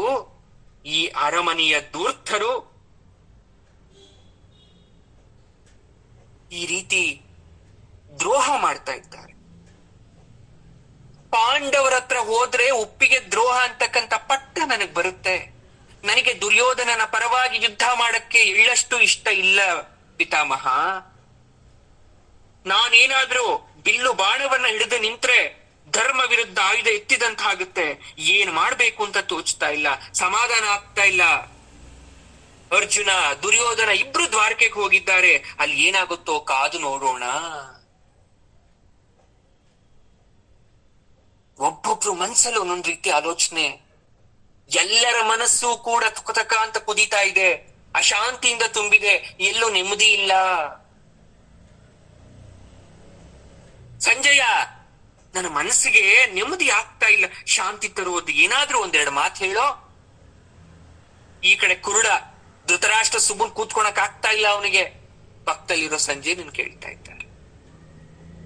ದೊರೆಗಳೇ, ಸಂಜಯ್ ಹೇಳ್ತಾನೆ, ಪಾಪ ದೊರೆಗಳೇ, ಕಾರಣ ಇಲ್ದೆ ಕಾರ್ಯ ಬರಲ್ಲ. ಯಾವುದೇ ಕೆಲ್ಸ ಆದ್ರೂ ಕೂಡ ಕಾರಣ ಇಲ್ದೆ ಬಂದೆ ಅದೇನ್ ಬಂದ್ಬಿಡುತ್ತಾ? ರೀಸನ್ ಇಲ್ದೆ ಯಾವ ವರ್ಕು ಕೂಡ ಆಗಲ್ಲ. ಅದೇನ್ ಕಾರಣನೋ ಕಾರ್ಯನೋ ತಿಳಿಯೋ ತರ ಹೇಳು. ಯಾಕೆ ಬೇಸರನ ನನ್ನ ಮೇಲೆ ನಿನಗೆ? ಕೋಪನ? ಯಾವ ಬೇಸರ, ಯಾವ ಕೋಪ? ಇನ್ನಾದರೂ ಪಾಂಡವರಿಗೆ ನ್ಯಾಯ ಸಿಗುವಂತೆ ಮಾಡಿ, ಆಗ ಶಾಂತಿ ಬರುತ್ತೆ, ಕುಲಕ್ಷಯ ಆಗೋದು ತಪ್ಪುತ್ತೆ. ಎಷ್ಟೊಳ್ಳೆ ಮಾತು ಹೇಳ್ಕೊಟ್ಟ ಪಾಪ ಪಕ್ಕದಲ್ಲಿರೋನು. ಮಾತು ಬದಲಾಯಿಸ್ಬಿಟ್ಟ. ಯಾರು? ಈ ಕುರುಡ ಧೃತರಾಷ್ಟ್ರ ಮಾತು ಬದಲಾಯಿಸಿ, ನನ್ನ ಮಗ ದ್ವಾರಕೆಗೆ ಹೋಗಿದ್ದಾನಲ್ಲ, ಶುಭವಾರ್ತೆ ಏನಾದ್ರೂ ಬಂತ? ಅದಕ್ಕೆ ಸಂಜಯ್ ಹೇಳ್ತಾನೆ, ನನ್ ಜೋಯಿಸನೂ ಅಲ್ಲ, ರಾಜಕಾರಣಿಯೂ ಅಲ್ಲ ಧಣಿ. ಕೇವಲ ನಿಮ್ಮ ಪಕ್ಕದಲ್ಲಿ ನಿಂತ್ಕೊಂಡು ಆಗೋ ವಿಚಾರವನ್ನ ಹೇಳ್ತಕ್ಕಂಥದ್ದು ಅಷ್ಟೇ ನನ್ ಕೆಲ್ಸ. ಯಾಕೀಗ ಅಷ್ಟೇನಂತೆ ಮಾತಾಡ್ತಾ ಇದ್ಯಾ? ಇವತ್ತೇನಾಗಿದೆ ನಿನಗೆ? ನನಗಲ್ಲದೋರೆ, ನಿಮಗೆ ಮನಸ್ಸಿಗೆ ಶಾಂತಿ ಇಲ್ಲ. ನನ್ ಶಾಂತಿಯನ್ನು ಯಾವ ರೀತಿ ಕೊಡ್ಲಿ? ಆ ಕೃಷ್ಣ ಕಳ್ಳ, ಆ ಮೋಸ್ಕಾರ ಏನೋ ಮಾಡ್ಬಿಟ್ಟಿದ ನಿನ್ಗೂ ಕೂಡ ಅಲ್ವಾ? ನಮ್ ಜೊತೆ ಯಾರು ಇರಬಾರ್ದು, ನಮ್ ಜೊತೆ ಇರೋರ ಮನಸ್ಸೆಲ್ಲ ಕೆಡಿಸ್ಬೇಕು ಅಂತ ಸಂಜೆಯನ ಮನಸ್ಸು ಏನಾದ್ರು ಕೆಡಿಸ್ಬಿಟ್ನಾ? ದೊರೆಗಳೇ, ನೀವ್ ಈ ರೀತಿ ಮಾತಾಡ್ಬಾರ್ದು. ಶಿಶುಪಾಲನ ಗತಿ ಬಗ್ಗೆ ಕೇಳಿದ್ದೀರಿ? ಜರಾಸಂಧ ಏನಾದ ಅಂತ ಕೇಳಿದ್ದೀರಿ? ದ್ವಾರಕೆಯ ಪ್ರಭು ಸರ್ವಶಕ್ತ, ಹಾಗೆಯೇ ಧರ್ಮ ಬಿಡದ ದೈವ, ಬಡವರ ಬಂದು ಯಾವತ್ತೂ ಯಾರಿಗೂ ಅನ್ಯಾಯ ಮಾಡಲ್ಲ. ಇಷ್ಟು ಮಾತ್ರ ಹೇಳಬಲ್ಲೆ. ಯಾಕೋ ನೀನ್ ನನಗೆ ಭಯ ಜಾಸ್ತಿ ಮಾಡ್ತಾ ಇದ್ಯಾ? ಇವಾಗ ಯಾಕೆ ಶಿಶುಪಾಲ ಜರಾಸಂಧನ ಮಾತು? ಅದೇ ಪ್ರಶ್ನೆ ಎಷ್ಟು ಸಲ ಕೇಳ್ತೀರ ಪ್ರಭು? ಪಾಂಡವರ ರಾಣಿಗೆ ಅವಮಾನ ಮಾಡ್ಬೇಕಾದ್ರೆ ನೀವು ಅಲ್ಲೇ ಇದ್ರಲ್ವಾ? ಕಣ್ಣಿಲ್ಲ, ಆದ್ರೆ ಮನಸ್ಸಿಲ್ವಾ ನಿಮ್ಗೆ? ಕಣ್ ಅರಿಯದಿದ್ದೊಡೆ ಮನಸ್ಸರಿಯದೆ. ಭಗವಂತ ಕಣ್ ಇರ್ತಕ್ಕಂಥವ್ರಿಗೂ ಇಲ್ದೇ ಇರ್ತಕ್ಕಂಥವ್ರಿಗೂ ಒಂದೇ ಮನ್ಸಲ್ವಾ ಕೊಟ್ಟಿರೋದು? ಏನ್ ಮಾಡ್ತಾ ಇದ್ರಿ? ಅವನ್ ಯಾವ ಮಾತ್ಗೂ ಉತ್ತರ ಕೊಡ್ತಾ ಇಲ್ಲ ಧೃತರಾಷ್ಟ್ರ. ಮಾತ್ ಬದಲಾಯಿಸ್ತಾ ವೇದಾಂತ ಹೇಳ್ತಾ ಇದ್ದೀನಿ ನನಗೆ. ಸಂಜಯ, ಯಾಕೆ ಈ ಮಾತು ಹೇಳ್ತಾ ಇದ್ಯಾ? ವೇದಾಂತ ಅಲ್ಲ, ಎಲ್ಲ ಹಣೆ ಬರಹ ಅಂತ ಇದ್ದೀರಾ. ಹಾಗಾಗಿ ಹೇಳ ಕಾರಣ ಮಾಡಿದ್ದುಣ್ಣೋ ಮಹಾರಾಯ. ನಾವ್ ಏನ್ ಮಾಡಿದೀವೋ ಅದ್ ನಮಗ್ ಬಂದೇ ಬರುತ್ತೆ. ಇಲ್ಲೂ ಹಾಗೆ. ಆಯ್ತು, ಇವ್ರ ಮನ್ಸು ಹಾಳಾಯ್ತು. ಇನ್ಯಾರು? ಇನ್ನೊಬ್ರು ಬಂದ್ರಿ ಇಲ್ಲಿ. ವಿದುರ, ಏ ವಿದುರ, ಅರ್ಜುನ ದ್ವಾರಕೆಗೆ ಹೋಗಿದ್ದಾನಂತೆ. ಕಾಂಪಿಲ್ಯಕ್ಕೆ ಅಭಿಮನ್ಯು ವಿವಾಹಕ್ಕೆ ಹೋಗಿದ್ದಾಗ ಕೃಷ್ಣ ಅಲ್ಲಿಗೆ ಬಂದಿದ್ನಲ್ಲ, ಅಲ್ಲೇ ಭೇಟಿ ಮಾಡಿ ಅರ್ಜುನ ಅಲ್ಲೇ ಮಾತಾಡ್ಬಿಡ್ಬೋದಿತ್ತಲ್ಲ ಕೃಷ್ಣನ ಹತ್ರ. ನಂಗೆ ಯಾಕೋ ಗಾಬರಿ ಆಗ್ತಾ ಇದೆ. ಮತ್ತೆ ವನವಾಸ ಬಂದ್ಬಿಟ್ರೆ, ಮತ್ತೆ ಕಷ್ಟ ಬಂದ್ಬಿಟ್ರೆ, ಕಾಡು ಮೇಡು ಸುತ್ತೋ ತರ ಆದ್ರೆ. ನನಗೆ ರಾಜಕೀಯ ಗೊತ್ತಿಲ್ಲ, ಏನೂ ಗೊತ್ತಿಲ್ಲ. ಈ ರಾಜ್ಯ, ಭೋಗ, ಐಶ್ವರ್ಯ, ನನ್ನ ಮಕ್ಕಳು ಎಲ್ರೂ ಇದ್ರೂ ಕೂಡ ಒಂದು ದಿವ್ಸನೂ ಕೂಡ ನೆಮ್ಮದಿ ಇಲ್ದಿರೋ ತರ ಆಯ್ತಲ್ಲ. ಏಕ ಚಕ್ರಪುರ ಅಂತಕ್ಕಂಥ ಬಿರುದು ಯಾಕೆ ಹಸ್ತಿನಾವತಿಗೆ? ಅಡವಿನೇ ಇಂದ್ರಲೋಕ, ಅದೇ ಸುಪ್ಪತ್ತಿಗೆ ಅಂತ ಬದುಕ್ಬಿಡ್ತೀವಿ ನಾವು. ಕುಂತಿ ಬಂದು ವಿದುರನ ಹತ್ರ ಮಾತಾಡ್ತಾ ಇದ್ದಾಳೆ. ವಿದುರ ಹೇಳ್ತಾನೆ, ಅತ್ತಿಗೆ ಮೆಲ್ಲಗೆ ಮಾತಾಡಿ, ಇಲ್ಲಿ ಗೋಡೆಗಳಿಗೂ ಕಿವಿಯುಂಟು. ದುರ್ಯೋಧನ ಅತ್ತಲೆ ಹೊರಟಾಗಿದೆ. ಇಬ್ಬರದು ಒಂದೇ ಗುರಿ. ದುರ್ಯೋಧನಂದು ಒಂದೇ ಗುರಿ, ಅರ್ಜುನನದ್ದು ಒಂದೇ ಗುರಿ. ಆದ್ರೆ ತಂತ್ರ ಮಾಡುವವನು ಕೃಷ್ಣ. ತನ್ನ ಕಡೆ ಸೆಳೆಯುವ ತಂತ್ರ ದುರ್ಯೋಧನದು. ಪಾರ್ಥ ಪ್ರಾರ್ಥನೆ ಸಲ್ಲಿಸಕ್ ಹೋಗಿದ್ದಾನೆ. ಯಾವತ್ತು ಪರಮಾತ್ಮನ ಹತ್ರ ನೀವೇನಾದ್ರೂ ತಂತ್ರ ಮಾಡಕ್ಕೆ ಈ ಬೇಕೇ ಬೇಕು ಅಂತ ಹಠ ಮಾಡಿ ಹೋಗ್ತೀರಾ, ಪರಮಾತ್ಮ ಒಲಿಯಲ್ಲ. ಪ್ರಾರ್ಥನೆ ಮಾಡ್ತಾ ಹೋಗಿ, ಪರಮಾತ್ಮ ಒಲಿತಾನೆ. ಇದು ಧರ್ಮ. ಇದಕ್ಕೆ ಬಹಳ ಉದಾಹರಣೆ ಅಂದ್ರೆ ದುರ್ಯೋಧನ ಪಾರ್ಥನದ್ದು.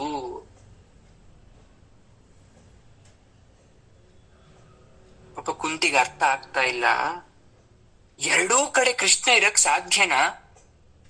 ದುರ್ಯೋಧನನಿಗೆ ಹೂ ಅಂದ್ರೆ ನಮಗೆ ಮೋಸ ಮಾಡಿದಂತೆ, ನಮಗ್ ಮೋಸ ಮಾಡಿದ್ರೆ ಅಥವಾ ನಮ್ಮ ಹತ್ರ ಹೂ ಅಂದ್ಬಿಟ್ರೆ ಅವ್ರಿಗ್ ಮೋಸ ಮಾಡಿರೋ ತರ. ಕೃಷ್ಣ ಏನ್ ಮಾಡ್ತಾನೆ ವಿದುರ? ನೀನೇ ಉತ್ತರಿಸ್ತಲ್ಲ ಅತ್ತಿಗೆ. ಅವನು ಮಹಾತಂತ್ರಗಾರ, ನಿನ್ನ ಸೋದರಳಿಯ. ಬೇರೆ ಉಪಾಯವನ್ನ ಮೊದಲೇ ಮಾಡಿಟ್ಟಿರ್ತಾನೆ. ಅರ್ಜುನ ಬರಲಿ, ಗೊತ್ತಾಗತ್ತೆ. ಎಲ್ಲರ ಮನಸ್ಸನ್ನ ಅರ್ಥ ಮಾಡ್ಕೊಳ್ಳಿ. ಯಾರ್ಯಾರ ಮನಸ್ಸಲ್ಲಿ ಯಾವ ಯಾವ ವಿಚಾರಗಳು ಅಡಗಿ ಕುಳಿತಿದೆ. ಮತ್ತೆ ದ್ವಾರಕೆಯ ವೈಭವಕ್ಕೆ ಬರೋಣ. ಸೊಬಗಿಗೆ ದುರ್ಯೋಧನ ಬೆರಗಾಗಿದ್ದಾನೆ. ದ್ವಾರಕೆಯ ಸೊಬಗಿಗೆ ಎಲ್ಲಿಂದ ಬಂತು ಇಷ್ಟೊಂದು ಐಶ್ವರ್ಯ ಈ ಯಾದವರಿಗೆ? ಈ ಯಾದವರು ಸೋಮಾರಿಗಳು, ಹುಡುಕರು, ಜೂಜುಪ್ರಿಯರು, ವಿಲಾಸಿಗಳು.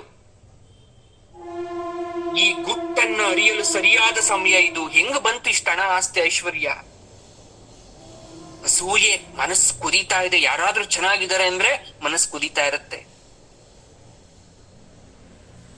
ಪಾಪಿ, ಹಾಗೆಲ್ಲ ನಿಂದಿಸಬೇಡ. ಇದು ಕೃಷ್ಣಪುರಿ, ಕೃಷ್ಣನ ನಾಡು. ಅವನು ಮಹಾಪುರುಷ, ವಿಶ್ವಕ್ಕೆ ಒಬ್ಬನೇ ಪುರುಷ. ಅವನು ಐಶ್ವರ್ಯ ಪ್ರಶ್ನಾತೀತ. ಅವನಿರೋ ಕಡೆ ಹೇಗ್ ಬಂತು ಅಂತ ಕೇಳೋದು ದಡ್ಡತನ.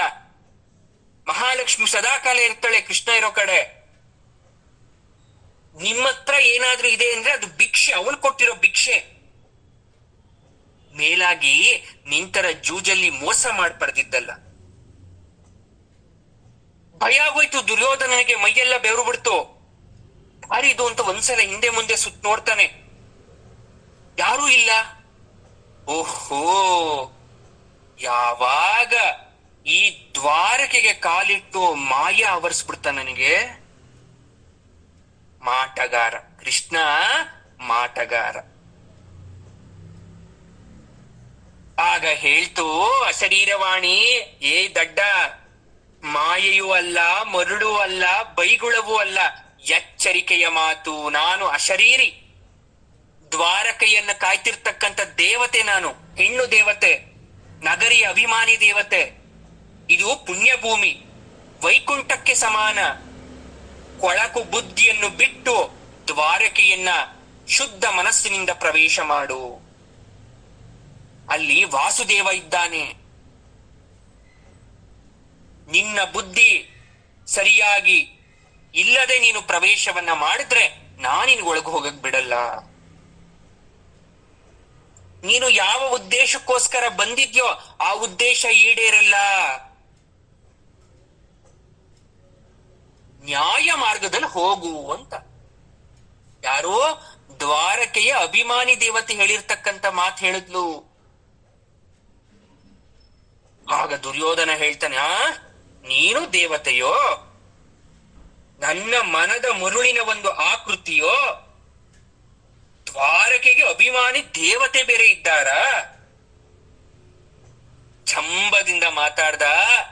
ಆಗ ಶರೀರವಾಣಿ ಹೇಳ್ತು, ಮರುಳೇ, ಪ್ರತಿ ನಗರ, ಗ್ರಾಮ, ಪುರ, ಪಟ್ಟಣ, ನದಿ, ವೃಕ್ಷ, ಪರ್ವತ, ಗುಹೆ, ಕಂದರಗಳಿಗೂ ಕೂಡ ಅಧಿಷ್ಠಾನ ದೇವತೆ, ಅಭಿಮಾನಿ ದೇವತೆ ಅಂತ ಇರ್ತಾರೆ. ಒಂದು ಗ್ರಾಮ ಇದ್ಮೇಲೆ ಗ್ರಾಮ ದೇವತೆ, ಊರಿದ್ಮೇಲೆ ಒಂದು ಊರಿನ ದೇವತೆ ಅಂತ ಪ್ರತಿ ಊರಿಗೂ ಕೂಡ ಇರ್ತಾರೆ. ಅದು ಇವತ್ತಿಂದ ಬಂದಿರತಕ್ಕಂಥದ್ದಲ್ಲ, ಆ ಕಾಲದಿಂದ ಬಂದಿರತಕ್ಕಂಥದ್ದು. ಆ ದೇವರಿಗೆ ವರ್ಷಕ್ಕೊಮ್ಮೆ ಸಲ್ಲಬೇಕಾಗಿರ್ತಕ್ಕಂಥ ಕೈಂಕರ್ಯವನ್ನ ಮಾಡ್ತಾ ಬಂದಿರ್ತೀವಿ. ಯಾಕೆ? ಆ ಗ್ರಾಮವನ್ನ, ಆ ನಗರವನ್ನ ರಕ್ಷಿಸ್ಲಿ, ಯಾವುದೇ ರೀತಿಯಾದಂತಹ ರೋಗ ರುಜಿನ ಬರ್ದಂತೆ ಇರ್ಲಿ, ಅಲ್ಲಿರ್ತಕ್ಕಂಥ ಎಲ್ಲರಿಗೂ ಆರೋಗ್ಯವಾಗಿ ಇರ್ಲಿ ಎನ್ನುವ ಉದ್ದೇಶಕ್ಕೋಸ್ಕರ. ಯಾರು ಕೃಷ್ಣ ದರ್ಶನಕ್ಕೆ ಬರ್ತಾರೆ ಶುದ್ಧ ಮನಸ್ಕರಾಗಿ ಬರ್ಬೇಕು. ಆ ಹಿತವನ್ನ ನಾನು ನಿನ್ಗೆ ಹೇಳ್ದೆ. ನಿನಗ್ ಮೊದ್ಲೇ ಯಾವುದ್ರ ಮೇಲೂ ನಂಬಿಕೆ ಇಲ್ಲ, ಹಾಗಾಗಿ ಆತ್ಮವಿಶ್ವಾಸನೂ ಇಲ್ಲ. ಭಯ ಪಟ್ಟಿರೋ ಮನ್ಸಿಗೆ ಎಲ್ಲಾ ಕಡೆ ದೇವಭೂತ ಕಾಣಿಸುತ್ತಂತೆ. ಸರ್ವ ತೀರ್ಥ ಸಂಗ್ರಹ ಶುದ್ಧ ನೀರಿನಲ್ಲಿ ಬರೀ ಮೊಸ್ಲೆ ತಿಮಿಂಗ್ಲ ಕಾಣಿಸುತ್ತಂತೆ, ಮುತ್ತು ರತ್ನ ಅಲ್ಲ. ಆ ಗುಣಸಾಗರನಾದಂತಹ ಶ್ರೀಕೃಷ್ಣನಲ್ಲಿ ನೀನು ಸದ್ಗುಣವನ್ನ ನೋಡದೆ ಹೋದಲ್ಲ, ನೀನ್ ಎಂಥ ದಡ್ಡನಯ್ಯ. ಅವನ ಅದ್ಭುತ ವ್ಯಾಪಾರಗಳನ್ನ ಕೇಳಿದ್ರು ಅವನ ಹತ್ರ ಒಂದು ದಿವಸಕ್ಕೂ ಕೊಂಡ್ಕೊಳಕ್ ಹೋಗ್ಲಿಲ್ವಲ್ಲ ನೀನು, ನೀನೆಂಥ ವರ್ತಕನಯ್ಯ. ಹೇಳ್ತಾನ್ ದುರ್ಯೋಧನ, ಏನ್ ಅಗರಿ ದೇವತೆ, ನನ್ನ ಇಷ್ಟಾರ್ಥ ಸಿದ್ಧಿಸುವಂತೆ ಏನಾದ್ರೂ ಹೇಳು. ಈ ನಿಂದನೆ ಬೇಡ. ನಿಂದನೆನ ಅಶುದ್ಧ ಮನಸ್ಸಿಗೆ ಹೇಳೋದೆಲ್ಲ ಬೈಗುಳ. ಬುದ್ಧಿ ಮಾತು ಹೇಳ್ತಿದ್ರು ಬೈಗುಳ ತರ ಕಾಣಿಸುತ್ತಂತೆ ಅಶುದ್ಧ ಮನಸ್ಸಿಗೆ. ಹೋಗು, ಏನ್ ಸಿಗ್ಬೇಕು ಅದೇ ಸಿಗುತ್ತೆ, ತೊಲಗಿಲ್ಲಿಂದ. ದುರ್ಯೋಧನ ನಗರ ಪ್ರವೇಶ ಮಾಡ್ಬೇಕಾದ್ರೆ ಇನ್ನು ಸೂರ್ಯೋದಯನೇ ಆಗಿಲ್ಲ, ಸೂರ್ಯೋದಯ ಉದಯ ಆಗ್ಲಿಲ್ಲ. 3 ರಾತ್ರಿ 3 ಹಗಲು ಅವನು ಪ್ರಯಾಣ ಮಾಡ್ಕೊಂಡು ಬಂದ. ಆ 3ನೆಯ ರಾತ್ರಿ ಇನ್ನೂ ಕೂಡ ಮುಗ್ದಿರ್ಲಿಲ್ಲ. ಮಾರ್ಗ ಯಾಸ ಬೇರೆ, ದಣಿದಿದ್ದ, ಆತಂಕ ಬೇರೆ. ಅರ್ಜುನ ಎಲ್ಲಿ ನನಗಿಂತ ಮೊದ್ಲೇ ಬಂದು ಪ್ರಾರ್ಥಿಸ್ಬಿಡ್ತಾನೋ ಅನ್ನೋ ಭಯ ಬೇರೆ. ಈ ಅಶರೀರವಾಣಿ ಬೈದ ತಲೆನೋವು ಬೇರೆ. ಇನ್ನು ನಿದ್ರೆಯ ಭರ. ಇಷ್ಟು ದಿವಸ ನಿದ್ರೆ ಮಾಡದೆ ಇದ್ದಿದ್ಕೆ ಕಣ್ಣೆಲ್ಲ ಚುಚುತಾಯ್ತು ಪಾಪ ಅವನಿಗೆ. ಈ ದ್ವಾರಕಾ ನಗರಿಯ ಮಹಾದ್ವಾರ ರಕ್ಷಕರು ಆ ದುರ್ಯೋಧನ ಬಂದಿರ್ತಕ್ಕಂಥ ರಥದ ಧ್ವಜವನ್ನ ನೋಡಿ, ಆಹಾ ಇವನೇ ಕುರುರಾಯ. ಅವಾಗ ಯಾವ ರೀತಿ ರಾಜರನ್ನ ಅಳಿತಾ ಇದ್ರು ಅಂದ್ರೆ ಅವರ ಲಾಂಛನವನ್ನ, ಅವರ ಧ್ವಜವನ್ನ ನೋಡಿ. ಉರಗ ಪತಾಕ, ದುರ್ಯೋಧನ ಉರಗ ಪತಾಕ ಉಳ್ಳವನು ಅಂದ್ರೆ ಹಾವಿನ ಸೆಡೆ ಎತ್ತಿದ ನಾಗರ ಹಾವಿನ ಚಿತ್ರಣ ಇರ್ತಕ್ಕಂಥ ಧ್ವಜ ಉಳ್ಳವನು. ಇವನು ಕುರುರಾಯ ಅಂತ ಅವನಿಗೆ ನಮಸ್ಕಾರ ಮಾಡಿದ್ರು. ಅವನ ರಥವನ್ನ ಒಳಗಡೆ ಬಿಟ್ರು. ಇಡೀ ದ್ವಾರಕಾ ಪಟ್ಟಣ ನಿದ್ರೆಯಲ್ಲಿ ಮುಳುಗೋಗಿದೆ. ಕಪಟ ನಾಟಕ ಸೂತ್ರಧಾರಿ ಮಲ್ಕೊಂಡಿದ್ದಾರ, ಎದ್ದಿದ್ದಾರ. ನಾನು ಅವನಿಗೇನೂ ಹೇಳ್ದೆ ಬಂದಿದ್ದು ಸರಿನಾ ತಪ್ಪ? ಹೋಗ್ಲಿ, ಅವನು ದ್ವಾರಕ್ಕೆಲ್ಲ ಇದ್ದಾನ, ಊರ್ ಬಿಗಿರ್ ಬಿಟ್ಟು ಹೋಗ್ಬಿಟ್ಟಿದ್ದಾನ, ಯಾರನ್ ಕೇಳೋದು? ಆ ಮನಸ್ಥಿತಿಯಲ್ಲಿ ರಥವನ್ನ ಮುಂದಕ್ಕೆ ಹೋಗ್ತಾ ಇದೆ. ಸಾರಥಿಗೆ ಹೇಳ್ತಾ ಇದ್ದಾನೆ, ಬೀದಿಗಳ ಓರಣ, ಸ್ವಚ್ಛತೆ, ಪ್ರತಿಯೊಂದು ಮನೆ ಮುಂದೆ ರಂಗೋಲಿ ಹಾಕಿದರೆ, ತೋರಣ ಕಟ್ಟಿದರೆ, ಅಲಂಕಾರ ಮಾಡಿದರೆ. ಇದು ನೋಡ್ದಷ್ಟು ಅಸೂಯೆ ಜಾಸ್ತಿ ಆಗೋಯ್ತು. ಹೋಗ್ತಾ ಹೋಗ್ತಾ ಹೋಗ್ತಾ ಅರಮನೆ ಕಾಣಿಸ್ತು. ಆಗೋ ಗರುಡ ಧ್ವಜ. ಅರಮನೆಯ ಮೇಲೆ ಎಂದು ಗರುಡ ಧ್ವಜ ಇರುತ್ತೋ ಕೃಷ್ಣ ಒಳಗಡೆ ಇದ್ದಾನೆ ಅಂತ ಅರ್ಥ. ಮೈಸೂರು ಮಹಾರಾಜರ ಕಾಲದಲ್ಲಿ ಪ್ರಜೆಗಳೇನಾದ್ರೂ ಅಥವಾ ಯಾರಾದ್ರೂ ಮಹಾರಾಜರನ್ನ ಭೇಟಿ ಆಗಬೇಕು ಅಂತ ಬರೋಕ್ಕಿಂತ ಮುಂಚೆ ಅರಮನೆ ತಲೆ ಎತ್ ನೋಡೋರಂತೆ. ಅರಮನೆಯ ಗೋಪುರದಲ್ಲಿ ಕೆಂಪು ದ್ವೀಪ ಉರಿತಾ ಇದ್ರೆ, ಇಲ್ಲ ರಾಜರು ಇಲ್ಲ ಹೋಗ್ಬಿಟ್ಟಿದ್ದಾರೆ, ಕೆಂಪು ದ್ವೀಪ ಆರೋಗ್ಬಿಟ್ಟಿದೆ ಅಂದ್ರೆ ರಾಜರಿದ್ದಾರೆ ಅಂತ. ಹಾಗೆ ಗರುಡ ಧ್ವಜ ಇತ್ತು ಕೃಷ್ಣನ ಅರಮನೆಯ ಮೇಲೆ. ಆ ಗರುಡ ಧ್ವಜ ಹಾರಾಡ್ತಾ ಇದ್ರೆ ಕೃಷ್ಣ ಒಳಗಡೆ ಇದ್ದಾನೆ ಅರಮನೆಯಲ್ಲೇ ಅಂತ. ಗರುಡ ಧ್ವಜ ಇಲ್ಲ ಅಂದ್ರೆ ಕೃಷ್ಣ ಯಾವುದೋ ಕಾರ್ಯಾರ್ಥವಾಗಿ ಪರಸ್ಥಳಕ್ಕೆ ಹೋಗಿದ್ದಾನೆ ಅಂತ ಸೂಚನೆ. ಗೊಲ್ಲ ಊರಿನಲ್ಲೇ ಇದ್ದಾನೆ. ಸದ್ಯ ಅರಮನೆಯಲ್ಲಿ ಇನ್ನು ಯಾರ್ಯಾರಿದ್ದಾರೋ. ನಾನೇನಾದ್ರೂ ಬರೋದು ಗೂಢಾಚಾರರು ಹೋಗಿ ಹೇಳ್ಬಿಟ್ಟಿದ್ದಾರೆ ಕೃಷ್ಣನ್ಗೆ. ಇವನೇನ್ ಚಕ್ರವರ್ತಿನ, ಇವನೇನ್ ಮಹಾರಾಜನ ಪೂರ್ವ ಸೂಚನೆ ಕೊಡಕ್ಕೆ? ತಂಗಳು ತಿಂದು ಬೆಳೆದ ಗೊಲ್ಲ ಇವನು. ಆ ದನ ಕಾಯಕ್ ಹೋಗ್ಬೇಕಾದ್ರೆ ಹಿಂದೆ ಉಳಿದಂತಹ ರೊಟ್ಟಿ ಬೆಣ್ಣೆಯನ್ನ ಕೊಟ್ ಕಳಿಸ್ತಿದ್ಲಂತೆ ಯಶೋದೆ. ಅದನ್ನ ತಿಂದು ಬೆಳ್ದವನು ಇವನು. ಈ ರೀತಿ ಮಾತಾಡ್ತಾ ಮಾತಾಡ್ತಾ ಮಾತಾಡ್ತಾ ಅರಮನೆಯ ಸಮೀಪಕ್ಕೆ ಬಂದ. ಅರಮನೆಯ ಮಹಾದ್ವಾರ ರಕ್ಷಕರು ಕೈ ಮುಗಿದ್ರು. ನಾವು ಹಸ್ತಿನಾವತಿಯ ಅರಸರಲ್ವಾ, ಬರಬೇಕು ಬರಬೇಕು. ಪ್ರಭುಗಳು ಉತ್ಥಾನ ಮಾಡ್ತಕ್ಕಂಥ ಕಾಲ ಅಂದ್ರೆ ಹೇಳ್ತಕ್ಕಂಥ ಕಾಲ. ಮಲಗಿದ್ದಾರೆ, ನಿಮ್ಮನ್ನ ಸ್ವಾಗತಿಸ್ಬೇಕು ಅಂತ ಅಪ್ಪಣೆ ಆಗಿದೆ.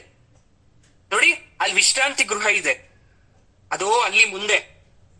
ನೀವು ದೂರದಿಂದ ಬಂದಿದ್ದೀರಾ, ದಣವಾರಿಸ್ಕೊಂಡು ಆಮೇಲೆ ಭೇಟಿಗೆ ಹೋಗಿ. ಇವನು ಬಂದಿರೋದು ಎಷ್ಟು ಬೇಗ ಆಗುತ್ತೋ ಅಷ್ಟನ್ ಕೃಷ್ಣನ್ ನೋಡ್ಬಿಡ್ಬೇಕು ಅಂತ. ಪಾಪ ಅವರು ದಣವಾರಿಸ್ಕೊಳ್ಳಿ ಮಲ್ಕೊಳ್ಳಿ ಅಂತ ಇದ್ದಾರೆ. ದುರ್ಯೋಧನ ಹೇಳ್ತಾನೆ, ನನಗಾವ ದಣಿವೂ ಇಲ್ಲ. ಪ್ರಯಾಣ ದೂರ ಇರಬಹುದು, ಆದರೆ ತುರ್ತು ಭೇಟಿಗಾಗಿ ಬಂದಿದ್ದೇನೆ. ನೇರವಾಗಿ ಅರಮನೆಗೆ ಹೋಗ್ತೇನೆ ನಾನು. ಅದು ನಿಮ್ಮ ಇಷ್ಟ. ಮುಂದೆ ಇನ್ನು 6 ಮಹಾದ್ವಾರಗಳಿವೆ. ಕೇಳ್ಕೊಳ್ತಾ ಕೇಳ್ಕೊಳ್ತಾ ಮುಂದಕ್ಕೆ ಹೋಗಿ. ಆದ್ರೆ ಒಂದು ಮಾತು, ಇಲ್ಲಿ ಕೋಪಿಸ್ಕೊಳ್ಬಾರ್ದು. ದ್ವಾರಕಾ ಪಟ್ಟಣದಲ್ಲಿ ಕೋಪ ಬರಬಾರ್ದು. ಭೇಟಿ ನಿಮ್ಮಿಚ್ಛೆ ಇರ್ಬೋದು, ಆದ್ರೆ ಪ್ರಭುಗಳ ಇಚ್ಛೆ ಬೇರೆನೆ ಇದೆ. ಏನೋ ನನ್ನನ್ನೇ ಪರೀಕ್ಷಿಸ್ತಾ ಇದ್ದೀರಾ? ದುರ್ಯೋಧನ ಕೇಳ್ದ. ಪರೀಕ್ಷೆ ಅಲ್ಲ, ರಾಜಗೃಹದ ಮರ್ಯಾದೆ, ನೀತಿ ರೀತಿ ಇದೆ. ಹಸ್ತಿನಾವತಿಗಳು ರಾಜರು ಬರ್ಬೇಕಾದ್ರೆ ಒಂದ್ ರೀತಿ ನೀತಿ ಇರ್ಬೇಕಲ್ವಾ? ದುರ್ಯೋಧನಿಗೆ ಬೆಚ್ಚದ. ಪೂತನೆ, ಶಕಟ, ಬಕ, ಅಘ, ತೃಣಾವರ್ತರು ಇವರೆಲ್ಲ ಬಂದಾಗ ಹೆದರದೇ ಇರೋ ಗೊಲ್ಲ, ನಾನು ಬಂದ್ರೆ ನೀತಿ ರಿವಾಜುಗಳನ್ನ ಹೇಳಿಸ್ತಾ ಇದ್ದಾನೆ ಇವ್ರ ಕೈಲಿ. ನನಗೆ ಇರ್ಲಿ, ಮುಂದೆ ನೋಡ್ಕೊಂತೀನಿ. ಶಯ್ಯಾಗೃಹದ ಸಮೀಪಕ್ಕೆ ಬಂದ. ಶಯ್ಯಾಗೃಹ ಅಂದ್ರೆ ಮಲಗ್ತಕ್ಕಂಥ ಕೋಣೆ. ಆ ಸಮೀಪಕ್ಕೆ ಬಂದಾಗ ಕಾವಲುಗಾರ ಹೊರಗಡೆ ನಿಂತಿದ್ದವನು ಹೇಳ್ತಾನೆ, ದೊರೆಗಳೇ, ನೀವು ಸ್ವಲ್ಪ ಕಾಯ್ಬೇಕು, ನಿಮ್ಮ ಪರಿವಾರವನ್ನ ಹೊರಗಡೆ ಕಳಿಸ್ಬೇಕು. ವಿಶ್ರಾಂತಿ ಬೇಡ ಅಂದ್ರೂ ಪರವಾಗಿಲ್ಲ, ಆದರೆ ನಮ್ಮ ಪ್ರಭುಗಳಿಗೆ ತೊಂದರೆ ಆಗಬಾರದು, ಎಚ್ಚರ ಮಾಡಬಾರ್ದು. ಶಾಂತವಾಗಿ ಒಳಗಡೆ ಹೋಗಿ ಸುಖಾಸನದಲ್ಲಿ ಕೂತ್ಕೋಬೇಕು. ಕೃಷ್ಣ ಯಾವಾಗ ಬೇಕಾದ್ರೂ ಎದ್ದೇಳ್ಬೋದು, ನೀವ್ ಇಬ್ಬರಿಸೋ ಆಗಿಲ್ಲ. ಸದ್ದು ಮಾಡದಂತೆ ಹೋಗಿ ಅಲ್ಲೊಂದ್ ಚೇರ್ ಇದೆ, ಕೂತ್ಕೋಬೇಕು ನೀವು ಆಸನದಲ್ಲಿ. ಕೃಷ್ಣ ಮಲಗಿರ್ತಕ್ಕಂಥ ಗೃಹದ ಒಳಗಡೆ ಏಕಾಂತ ರಕ್ಷಕ ಒಳಗಡೆ ಬಿಡ್ತಾನೆ. ಒಳಗಡೆ ಹೋಗ್ ನೋಡಿದ್ರೆ ಕೃಷ್ಣನ ಕೋಣೆ, ಕಣ್ಣು ಕೋರೈಸ್ತಕ್ಕಂಥ ವೈಭವದ ಗೃಹ. ಕೃಷ್ಣ ಒಬ್ನೇ ಮಲಗಿದ್ದಾನೆ. ರುಕ್ಮಿಣಿ ಇಲ್ಲ, ಸತ್ಯಭಾಮೆ ಇಲ್ಲ. ಅಬ್ಬಾ, ಸದ್ಯ ನನ್ನ ಭಾಗ್ಯ, ಇದು ಒಂದು ಭಾಗ್ಯ. ಕೃಷ್ಣನ ಜೊತೆ ರುಕ್ಮಿಣಿ ಇಲ್ಲ, ಸತ್ಯಭಾಮೆ ಆಗ ಉಳಿದ ಯಾರೂ ಇಲ್ಲ. ಅರ್ಜುನನು ಇನ್ನೂ ಬಂದಿಲ್ಲ. ನಾನು ನನ್ನ ಆಸನವನ್ನ ಭದ್ರ ಮಾಡ್ಕೊಂತಾನೆ. ಇದೇ ನನ್ನ ಭದ್ರಾಸನ ಅಂತ ಕೂತ್ಕೊಂಡ.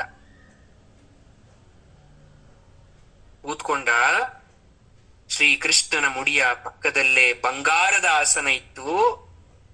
ಇವನನ್ನೇ ಸ್ವಾಗತಕ್ಕೋಸ್ಕರ ಹಾಕಿದ್ದಾರೆ ಅಂತ ಅನ್ಕೊಂಡ. ಇಲ್ಲ ಅಂದ್ರೆ ಶಯ್ಯಾಗೃಹದಲ್ಲಿ ಯಾಕೆ ಆಸನವನ್ನ ಹಾಕಬೇಕು? ಕಾಲಿನ ಬಳಿ ಹತ್ರ ಒಂದು ಆಸನ ಇತ್ತು, ಇಲ್ಲೊಂದು ಆಸನ ಇತ್ತು. ಗೊತ್ತಿಲ್ಲದೆ ಕಾಲಿನ ಬಳಿ ಕೂತ್ಕೊಂಡವನು ತಟ್ಟನೆದ ಈ ಗೊಲ್ಲನ ಪಾದದ ಬಳಿ ನಾನ್ ಕೂರೋದ. ಈ ಸಾಮಾನ್ಯವಾದ ಆಸನದಲ್ಲಿ, ಅಗೋ ಆ ಬಂಗಾರದ ಆಸನದಲ್ಲಿ ಕುಳ್ಕೊಂತಾನೆ ತಲೆಯ ಹತ್ರ ಅಂತ ಹೋಗಲ್ ಕೂತ್ಕೊಂಡ.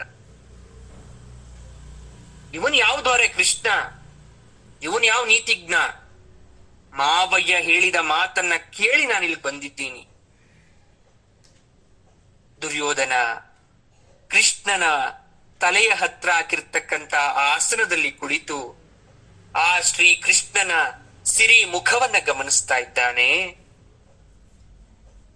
ಕೃಷ್ಣನ ಮುಖದಿಂದ ಹೊರಗಡೆ ಬರ್ತಿರ್ತಕ್ಕಂಥ ಕಾಂತಿ ಆ ಗೃಹದ ಮೂಲೆ ಮೂಲೆಗೂ ತಾಕ್ತಾ ಇದೆ. ಮುಖ ಕಾಂತಿ ಪಳಪಳ ಪಳಪಳ ಅಂತ ಹೊಳಿತಾ ಇದೆ, ಬೆಳಗ್ತಾ ಇದೆ. ಮಲಗಿರ್ತಕ್ಕಂಥ ಕೃಷ್ಣನ ಮುಖದಲ್ಲಿ ಮಂದಹಾಸ.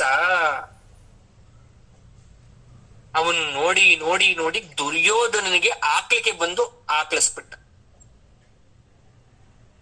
ಏನ್ ಮಾಡ್ದ? ಆಕ್ಲಿಸ್ಬಿಟ್ಟ. ಇನ್ನೇನು ಸೂರ್ಯ ಬರ್ತಕ್ಕಂಥ ಸಮಯ. ಅದನ್ನ ನಾವು ಸುಪ್ರಭಾತ ಸೇವೆ ಅಂತ ಕರಿತೀವಿ. ಈ ಸುಪ್ರಭಾತ ಸೇವೆ ಹೇಗೆ ಕೃಷ್ಣ ಎಚ್ಚರ ಆದ್ಮೇಲೆ ಏನಾಯ್ತು ಅಂತಕ್ಕಂಥ ವಿಚಾರ ಕುತೂಹಲ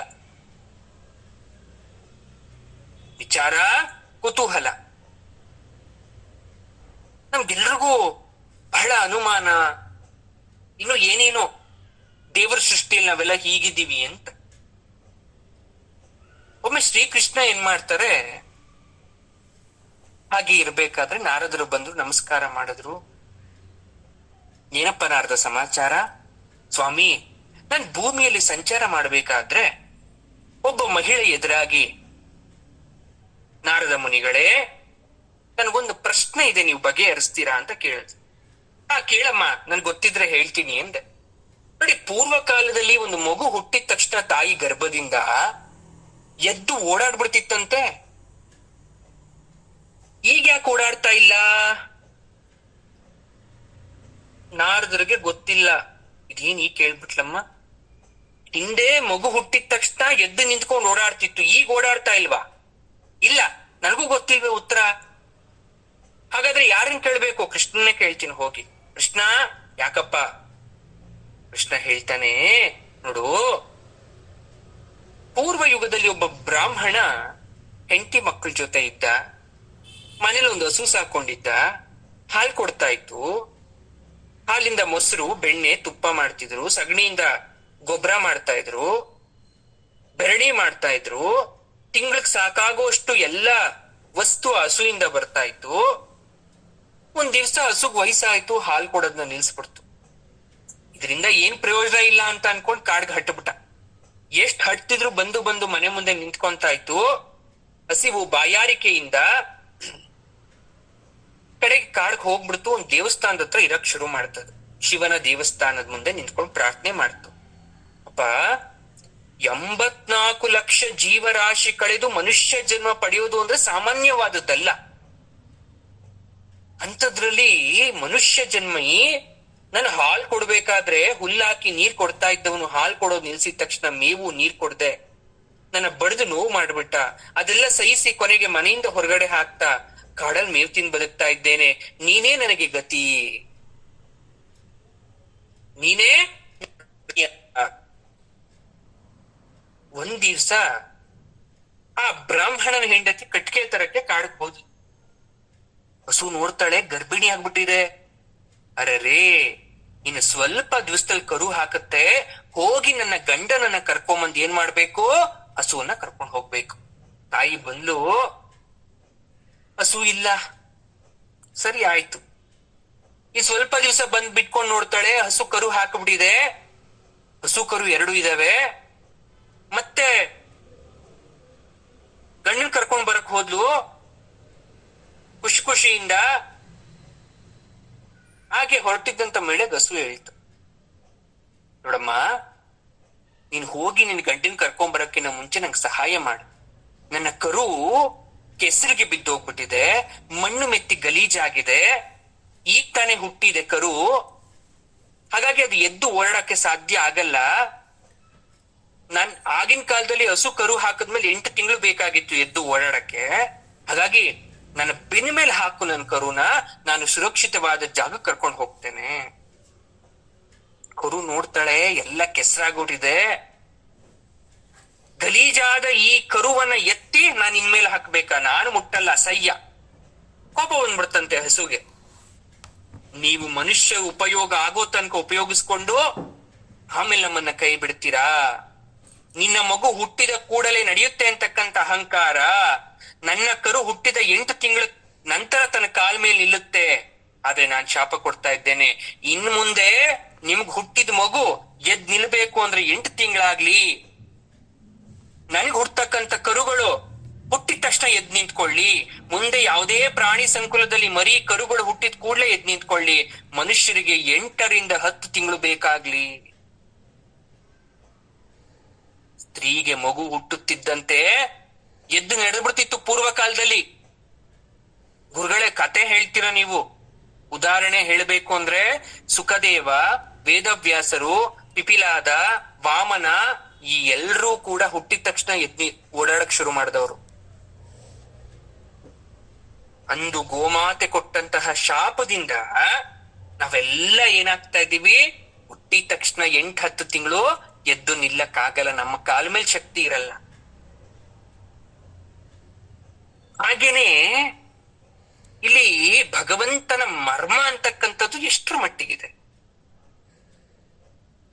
ಇವತ್ತು ಏಕಾದಶಿ, ಆ ಜಗದೊಡೆಯನಾಗಿರ್ತಕ್ಕಂಥ ಪರಮಾತ್ಮನ ದಿವ್ಯ ದರ್ಶನವನ್ನ ಮಾಡತಕ್ಕಂಥ ಸಮಯ. ನೀವೆಲ್ಲ ಉಪವಾಸಾದಿಗಳನ್ನ ಮಾಡಿ ಪರಮಾತ್ಮನ ದರ್ಶನ ಭಾಗ್ಯವನ್ನ ಪಡೆದಿದ್ದೀರಾ. ವಿಶೇಷ ದಿನಗಳಲ್ಲಿ ಭಗವಂತನ ದರ್ಶನ ಮಾಡಕ್ ಯಾಕೋ ಅಷ್ಟು ಸಾವಿರಾರು ಜನ ಹೋಗ್ಬೇಕು? ಮಾಡಿರೋ ಪಾಪ ಕಳ್ಕೊಳಕ್ಕೆ. ಆ ದಿನ ಪರಮಾತ್ಮನ ದಿವ್ಯ ರೂಪವನ್ನ ನೋಡಿ ನನ್ನ ಮನಸ್ಸು ಪ್ರಶಾಂತಿ ಆಗ್ಲಿ, ಆರೋಗ್ಯದಲ್ಲಿ ಏರುಪೇರಾಗಿದ್ರೆ ಅದು ಸರಿ ಹೋಗ್ಲಿ. ಪರಮಾತ್ಮನ ಆ ದಿವ್ಯ ರೂಪವನ್ನ ನೋಡಿ ನನ್ನ ಮನಸ್ಸು ಸದಾ ಜಾಗೃತವಾಗಿರ್ಬೇಕು. ಕಾಣದ ದೈವ ಸದಾ ನಮ್ಮನ್ನ ಕಾಯ್ತಾ ಇರುತ್ತೆ, ಕೈ ಹಿಡಿದು ನಮ್ಮನ್ನ ನಡೆಸುತ್ತೆ. ಅದಕ್ಕೆ ಹೇಳೋದು ಸದಾಕಾಲ ಪರಮಾತ್ಮನಿಗೆ ನಾವು ಹೇಳಬೇಕು, ಸರ್ವಂ ಶ್ರೀಕೃಷ್ಣಾರ್ಪಣಮಸ್ತು.